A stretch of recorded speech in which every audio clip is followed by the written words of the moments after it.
wako wanavyuo wanaahirisha masomo bila wazazi kujua. Umemchukua mtoto, iwe ni ndani au nje ya nchi, umempeleka masomo.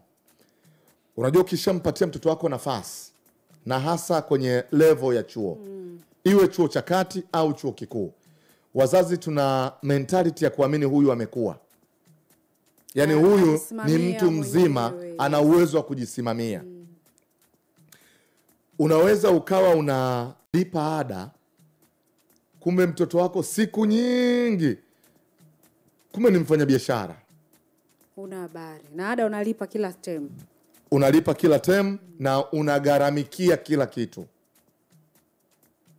Unaweza ukalipa, kumbe mwanao ameoa.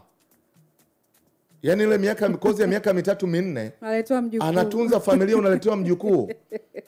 So wazazi badala ya kupokea, usipokuwa makini kama mzazi, badala ya kupokea degree, unaweza ukapokea mjukuu.